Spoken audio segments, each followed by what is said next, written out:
ও আজকে তো আমি বিয়ার গিল হয়ে গেছি গো। ধরেন ধরেন ধরেন ক্যামেরা ধরেন ক্যামেরা ধরেন ক্যামেরা ধরেন। মাছ মাছ মাছ ধরবো মাছ মাছ মাছ তুমি ভাই কেমন ভালো করে ধরেন মাছ ধরবো আসেন দেখি আল্লাহ তরফ থেকে কোনো মাছটা দেখা যায়নি। আসেন এদিকে আসেন কবি ভাই। ও ও কই মাছ তো নাই। পানিগুলো কিন্তু শুকাইতো না ভাই সহজে দেখছেন নি সব পাথর তো মাটি থাকলে না পানিগুলো শুকাইতো। ঠান্ডা একটু বলান বলান ভালো লাগবে ঠান্ডা।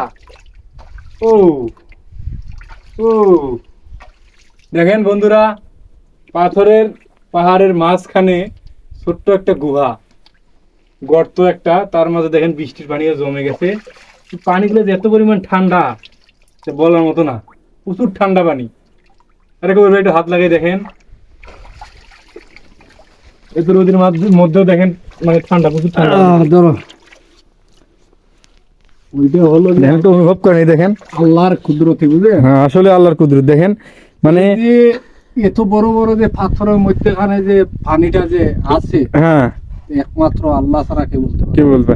আর দেখেন পানিটা দেখেন কি পরিমাণ স্বচ্ছ দেখেন। আমি বলি মানে এইগুলা কি ভাই কোনগুলা এই পোকাগুলা কি এগুলো তো পোকা আমাদের যেগুলো বললা বলি না মৌমাছির মতো ওগুলোর মতো। এই দেখেন পানি দেখেন কত স্বচ্ছ। এই দেখেন পানির নিচে আমার আমার পানির নিচে হাতটা পর্যন্ত একদম পরিষ্কার ক্লিয়ার দেখা যাচ্ছে। এই যে এত ঠান্ডা এবং সামনে মনে হয় আরো আছে সামনে আরো কি দেখা যাচ্ছে না কবির ভাই। ও ধরেন ধরেন ধরেন ধরেন ধরেন ধরেন ধরেন ধরেন ধরেন ও মাই গড আসেন আসেন আসেন আসেন প্রচুর সুন্দর আসেন আমার পিছনে পিছনে আসেন ক্যামেরা ভালো করে ধরেন আমার দিকে ধীরে ধীরে আসেন এদিকে গিয়ে আওয়াজ আইবে কেমনে। আরে লাভ দে মনে লাভ দিয়ে দিবি। ও মাই গড মাশাআল্লাহ মাশাআল্লাহ কবির ভাই এটা অনেক পানি মনে অনেক নিচা গভীর না পানি একটু গভীর কিন্তু অনেক সুন্দর। ধরেন ক্যামেরা ভালো করে ধরেন আমার দিকে আমি দাঁড়ান থাকেন না আমি পার হই। ও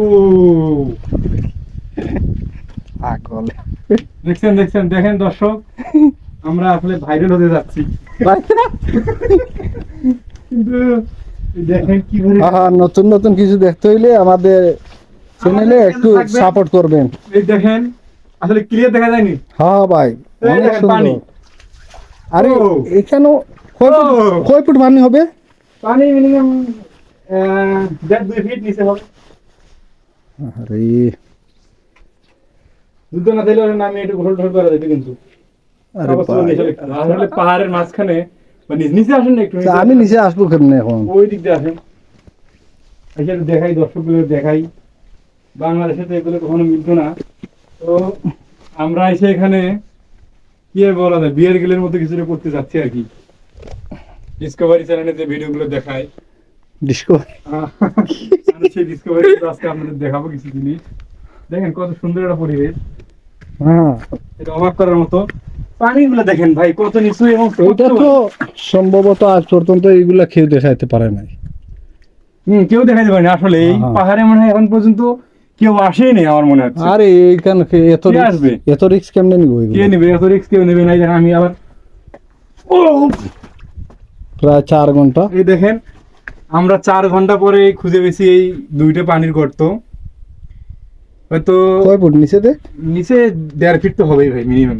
দেখি যাবেন নিচে যাবেন দেখি যাই দাঁড়ান দাঁড়ান আমি একটু এই দেখাচ্ছি আপনাদের পেছন ক্যামেরা দিয়ে দেখেন কবির নামেন যান নিচে যান। এই দেখেন ভাই আর একটু যান না ব্যান্ডটা করে উঠান।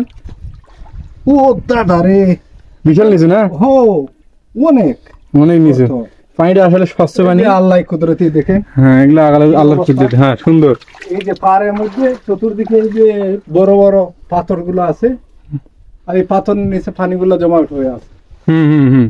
আর পাথরগুলো দেখেন আমরা এখন তো কল্পনাও করা যায় না এইভাবে পানি কেন জমা হয়। আমরা পুরো পাথরের চিপায় আছি মাইনগাছ চিপে বলে যেটারে তাই না মাইনগাছ এই পাশে পাথরের পাহাড় এবং এই পাশে পাথরের পাহাড় শুধু মাঝখানে একটু বাইরে কল্পনার বাইরে শুধু একটুখানি ঢালু। এই দেখেন এই ঢালুর মাঝখান দিয়ে আমরা এখানে দাঁড়িয়ে আছি।